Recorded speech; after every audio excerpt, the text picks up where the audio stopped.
Welcome, media members, as Premier Boxing Champions presents our virtual press conference.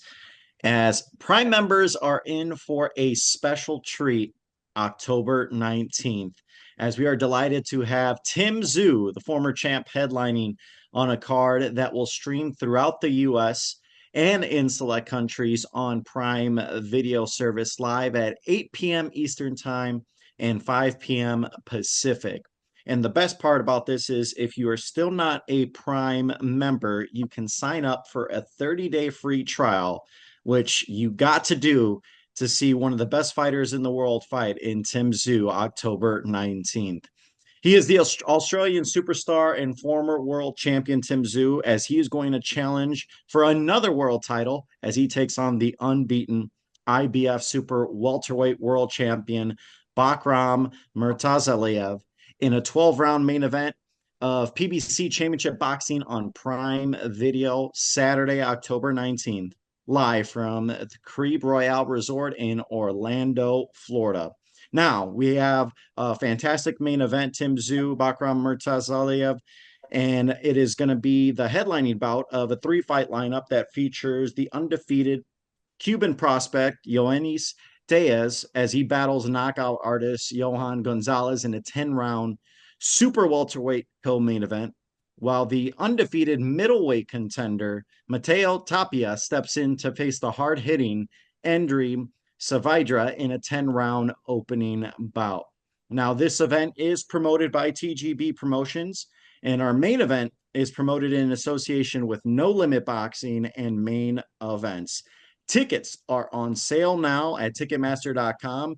Orlando, Florida has been a great venue to watch boxing fights. They have been coming up over the past few years, hosting many events over the past few years. So PBC couldn't be more excited to be in Orlando, Florida on October 19th. But first, before we get to you, Tim, I want to, wish everyone well. I know there is a nasty storm that's going to be headed to Florida later this week. So we are pulling and praying for everyone that, stay safe out there. And hopefully the impact is very minimal because we are very excited to come down October 19th. So first, now I'll turn things over to the man himself, 24-1, 17 wins by knockout. He was the former 154-pound world champion from Sydney, Australia, as he returns to the ring after his first career defeat in what was a tremendous bout that we saw one of the most gruesome cuts in recent boxing history against Sebastian Fundora. Lost a very close split decision. And I know he's looking to get that one back. And now he has another test in front of him. So let's turn things over to Tszyu. Tim, welcome in onto this virtual press conference. And, what are your thoughts? I'm sure you couldn't be more excited to get things going October 19th. Yeah, first of all, thank you for having me. It's another big opportunity for myself to come back to the States and to be in front of the big audience and to be fighting for another world title. Florida it is, and I can't wait to grab the opportunity with both hands. Now I know you're in Las Vegas now. You've been away from home in Australia, so you've been here over the past few months. You're getting set for October 19th, another world title. How has training camp been going? I know fans want to know the cut. Is it fully healed? Are you ready to go? You try to get back earlier in this year in August against again a very tough young undefeated opponent in Virgil Ortiz, but medically you weren't able to do so, but now you're able to ramp up again for October. So how is everything going? How's the cut? How's camp Yeah, been? yeah, everything's going good. Luckily everything's cleared a long time ago, so I was ready. I was bouncing and I was ready to get in the ring. For me, I don't like to sit still and do nothing. I'd like to go back to back fights and keep myself busy. And that's what I'm all about, like the old school throwback top fighter. And then I just want to get in there. So again, I've got another task ahead of me. I'm lucky I got a date fighting for another big world title. And yeah, just continuing on that legacy. Now, before we get to your fight on October 19th, have you had a chance to watch your last fight back? It was your first defeat of your career. What did you take away from that performance? Because it was a heroic performance, because a lot of guys, when they suffered the cut you suffered, would have probably called the fight and stopped it right away. But you decided to keep on pushing through it and almost came away with the victory. It's a very controversial, narrow split decision loss that you suffered. What were your thoughts on that performance? And, what did you learn from that defeat? Yeah, there's plenty to learn. It was a close fight. I think we gave the fans bang for their buck. We definitely put on a show, and that's what boxing's all about, is putting on a display of two warriors going at it. And I'm sure me and Fundora, we both gave the tick to everyone there. Looking back at the fight, I think it was a cracker of a fight.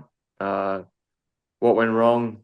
I could go into detail, but basically, I feel I had to reset, be able to put emotions aside due to the cut. But it is what it is. I took the loss on the chin, and we move on, and we're fighting on for the next world title now. So that's all that's in my mind right now. Now that's what I love about you, Tim, and I think a lot of fight fans love about you. You suffered that cut. People assume, okay, he's going to be out for a very long time. Then we get word you're trying to fight August 3rd. You wanted one of the baddest guys out there in Virgil Ortiz. That was going to be a fight fans were looking forward to. Then you were medically cleared. Then you're like, let me get another one of the top guys champion in Bakhram Murtazaliev. What is it about that mentality that you're like, what, I want to get in the ring ASAP? Is it, you like to stay active? It's, if I can't get this guy, I want this guy. If I can't get that guy, I want the next top guy. What is it about that mentality that you have? Yeah, it's just there's no fear. There's none of that at all. It doesn't exist in my bloodstream at all, you know. Um, I just want the biggest and best challenges out there, and whoever they call the bad guy, uh, give him to me, feed him Well, to me, I guess. well, Bakhram is certainly a bad guy. He's undefeated, 22-0. What is it about him that can present a difficult challenge for you? And how can you become another world champion over Bakhram? I haven't really watched much into it. I know what he brings. He brings the heat, and you hit him, and he keeps coming. Those type of styles, they're hard. They're hard because they got the dog in them. Some fighters, they don't have the dog. They might be skillful, but this guy, he's got the dog in him, and that always presents a tremendous task ahead. But yeah, I believe in my abilities, and everything's going according to plan. Nothing's in this. Nothing is supposed to be easy on the road to the top. There's no such thing as an easy camp or as an easy fight. So you want to get to the top and you want to get the big bucks. You got to go through the fire. And right now it's all about going through that fire. Now, if you are able to be successful against Bakaram and become a world champion, the IBF super welterweight champion, what does that say about you and your legacy, becoming another world champion in a very loaded division? We talk, obviously Crawford's in there, you are in there, Fundora's in there, Spence has talked, he's coming up to 54, Jermel Charlo, the former undisputed champion. I mean, there's so many top guys in this division, and to be a two-time world champion in this division, what would that say about you? Yeah, it's to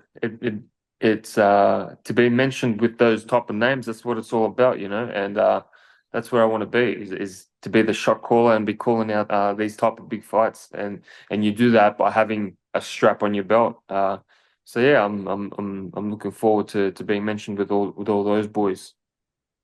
All right, now we have plenty of media members joining us now, so we'll turn things over to Andrew Roberts as he will be directing the Q&A from media members joining us on our virtual presser. So Andrew, take it away. Thanks very much, Miguel. Our first question is going to come from Keith Eidick with Uncrowned. Keith, please unmute yourself and you can ask your question. Thank you, Andrew. Hey, Tim, how you doing? Good, thanks. Great. Tim, could you take us through what it was like for you when you suffered that cut that night? When did you realize it was as bad as it was, and how did you fight through it? The first initial reaction was, this ain't a normal cut. As soon as it happened, I looked down and there was a fountain of blood, and I've never had that before. Usually there's a couple drips and then it starts dripping a little bit more, and then maybe sometimes gets a little bit in your eyes, but no, this was different. I felt like definitely hit the vein, and my initial reaction was that, how am I going to get through this? Like, I was feeling so confident. What's the task of getting through this? And then as soon as the round started, it just completely blindsided me. And after a couple of rounds, I sort of got used to it, and I was able to adapt a little bit. Tim, in hindsight, was there any regret about not maybe pushing for the fight to be declared a no contest, because it obviously hindered the way that you fought throughout the rest of the fight? Nah, not at all. Not at all. For me, it was, like, if you're gonna lose, you're gonna lose that way. I'm not gonna try and survive, and I was there to win. I was there to win, and the only way to win for me was trying to smash my opponent, and to just say pull out, I guess, or just forfeit, I guess. That's not my thing. It's not in my blood. I'd rather die in that ring, and that's the mentality I got. Understood. My last thing for you, Tim, is just did you think you won the fight? It was a very close fight. Seemingly could have gone either way. I think it could have gone either way. I haven't rewatched it. I remember a couple rounds. I thought I was landing the cleaner shots. I feel like I was definitely hurting him a bit more. But he stuck with the game plan. He was tapping me all night with his long arms. We'll move on to Greg Dudley. Greg, please unmute yourself and you can ask your question. So Tim, when we talk about you, man, the thing I always wonder, where does that resilience come from, man? Because we all know how great your dad was, man, but you talk like you came from nothing, man. How did you get this kind of mindset? I guess it was more of like a Soviet Union type growing up in that type of childhood, like his beliefs, and they sort of made us who we are. So I guess in that certain way, yeah. Yeah, and my last question would be, speaking on that, man, when you talk about boxing, did you think it would be how it is, seeing your dad? Did you think it was going to be like this for yourself? You already became a champion, known around the world. Did you think it would be like this for you? In terms of what exactly? Like the hard As work? I far as knew the it. success, because everyone knows that they want to do something, but to have the kind of success you had starting out, man, it's just been terrific watching it. Yeah, well, I'm not satisfied at the moment, so I can't talk about success because there's a long way to go to where I want to reach. So we're still at the bottom ground. That's all I have. I appreciate the champ. Thank you, Gregory. Our next questions are going to come from Antonio Baez. Antonio, please unmute yourself and you can ask your question. Yes, thank you. Tim, obviously October 19th, you got a big fight, a lot on the line. Is the ultimate goal to unify at your weight class? Yeah, for sure. Unify and make the big fights happen. Now, Tim, is there any destination that you haven't fought yet? I know you wanted Las Vegas, you mentioned before, done that. Now you'll be fighting in Florida. Is there anything else on your radar? Yeah. Las Vegas again would be pretty cool. But just America, man. I love being here. I love the vibe from the fans. Like it's mad here. You feel alive. And I went to the Canelo fight the other day, and that was awesome. Seeing all the Mexican fans, and yeah, it's just unreal. To be a part of something like that, that'd be something unreal for me. Thank you, Tim. All right. Thank you, Antonio. For any media that have questions, as a reminder, please hit that raise hand icon at the bottom of your screen. Miguel, we'll throw it back to you for a question. Tim, since you've been out, your last fight was at the end of March, and obviously you got the fight October 19th. But what has been your assessment so far from your fight to now of how the 154-pound division's been shaping out, and what's been your assessment on some of the fights that have happened? We've seen Crawford finally make his foray into the 154-pound division. We've heard, that some news that Jermell Charlo's going to be coming back. We've heard Spence is coming back. So what are your thoughts on how this division is shaping out? Yeah, I think it's red hot, like back in the days, I think used to be middleweight. Then it was the welterweight with Mayweather dominating to a certain extent. But I think now it's the super welterweight division, red hot names, some big matchups to be made. And when you think about it, let's say in the near future, there's going to be so many crazy matchups to be made. It's so exciting, and it's a pleasure of mine. All right, I'll throw it back to Andrew, see if we have any more questions from media.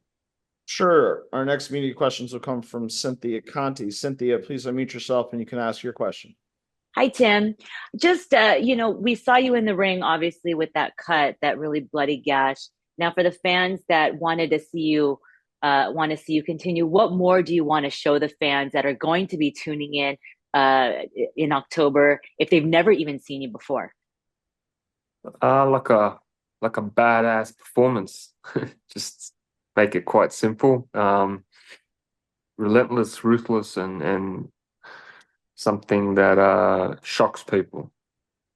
Shocks my opponent as well. All right. Well, best of luck to you. We cannot wait to see you back in the ring. Thank you. Appreciate it. Thanks. All right. Thank you, Cynthia. Our next question is going to come from Gail Falkenthal. Gail, please unmute yourself and you can ask your question. Thank you very much, Andrew. And thank you, Tim, for speaking with us. We're very happy to have you in the southwestern part of the United States. I'm not too far from you in California, but you do represent, in a lot of ways, Australian boxing to the United States and to fans around the world. And I've got a two-part question. Do you feel that you do represent your countrymen and women and Australian combat sports around the world? And second, surely your fans, while you're here in the United States, are glad to see you succeed, but do you intend to also go back and make sure that your longtime fans are able to see you as you rise through the sport? Yeah, I think it is important to remain connected with the Aussie fans, because they're the ones that put me into this position. And when I go into a fight, I feel like I got a whole country behind me. So it's a good feeling to have that. And yeah, of course, I'd love to be back and fight in Australia just for the fans. I guess that's the only reason. Yeah, it means a lot. And could you comment also on the it seems like quite a surge of talent coming from Australia into the higher reaches of some of these divisions, both men and women. Yeah, for sure. Like we're a small little island. We're deserted from the rest of the world. Like anywhere we go, it's like 10-hour flight minimum to even to LA. It's like 15 hours. So we're a small, tiny little island, but yeah, we got some talent out there. I think a lot of fighters are hungry. We got this stigma that Aussies are just tough bastards that just fight. But yeah, we like to have a crack, and there's a few of us that actually know what we're doing. So it's good to be on top of that with all the rest of the Australian combat athletes. Well, sometimes there's something to be said for having a bit of a chip on your shoulder to fuel things. Thank you very much, and best of luck to you in your next Thanks. I appreciate it. All right. Thank you, Gail. Our next question is going to come from Parvis. And I'm sorry, I'm not going to butcher your last name, Parvis. Please, you can ask your questions. Yeah, no worries. How you going? Hi, team. Look, in follow-up to the question just asked by Gail, so your brother Nikita, during the fight week for his fight against Cohen here in Sydney in August, he said he was happy for you, to fight Bakhram Murtazaliev and get another world title shot. So the question actually is about him, about Nikita. He's now 26 years old, 10-0. Any plans you can share about his potential debut in the United States, or he will continue fighting in Australia for the nearest future? Thank you. Yeah, I'm not too sure about Nikita. I think he's doing pay-per-view in Australia, so it's so early in his career and he's already on a pay-per-view platform, so it's hard to to just completely disappear and come to America when you're already a mega star in Australia. So I think for the moment, I think he's continuing on in Australia, but in the near future, yeah, for sure you'll see Nikita in America, and he brings a style that a lot of Americans would love. Yeah, thank you. All right, thank you, Parvez. We're gonna go back to Keith Eidick from Uncrowned. Keith, please unmute yourself and you can ask your question. Thanks, Andrew. Tim, as Miguel mentioned earlier in the call, there was a point when you, of course, accepted this fight against Virgil Ortiz. People are excited about the fight, but maybe surprised that you were taking a fight so soon after such a bad cut. Can you take us through that process where you thought you were going to be able to fight on August 3rd, and then how you were, told that you shouldn't fight that soon? Can you take us through that whole timeline? Yeah, well, what happened? I came back from America 2 weeks after my fight against Fundora, got my stitches out, and got the call about Virgil Ortiz. I didn't even think about it. Yes, of course, what an opportunity. I can't wait, The next day I book a trip to Thailand to start my pre-training camp. I trained in Thailand for 2 weeks, and then I came back. I needed to get clearance off the doctor about the cut, as I just started training. And then, yeah, the doctor said basically not yet. It's not cleared yet. Tim, how many stitches did you get overall? Oh, I forgot. I think it was like 15. Oh, only 15. Okay. And when were you cleared for sparring? When you were finally able to spar again? Oh, I forgot the exact timeline, but it was probably like 3 weeks before the supposed date that I was supposed to fight against Virgil. Okay, so probably July sometime then, right? Like early July, maybe? Yeah, I think so. When was the fight? August. It Yeah. was August 3rd. Yes, yeah. So I think it was mid-July. Were you a little nervous? I know you have headgear on and everything. Were you a little nervous the first time you sparred or anything, or no? No, I made sure to follow the doctors and made sure that everything clears up. Because honestly, when I first, for the first maybe 6-7 weeks, it was still a little bit raw, and I've got my skin's keloid scarring, so it doesn't exactly heal. It doesn't cover up straight away exactly, so that's why it took a little bit extra. I feel like. Okay, thank you, Tim. All right, thank you, Keith. Our last media questions are going to come from Jay Coates. We'll go back to Jay. Jay, please unmute yourself and you can ask your question. Hey, thank you. Hey, Tim, I love your career. I was a supporter of your father as well. In your last fight, my question to you is, did you feel, though, that you did enough to win? And if not, what do you feel, though, that you needed to do to actually conceal that win?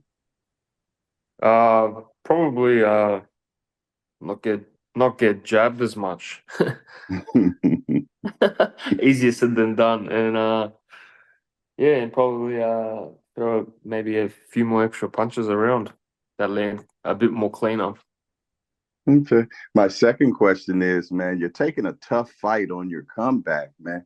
What made you do that instead of taking a soft touch? What made you want to just get right back up in there?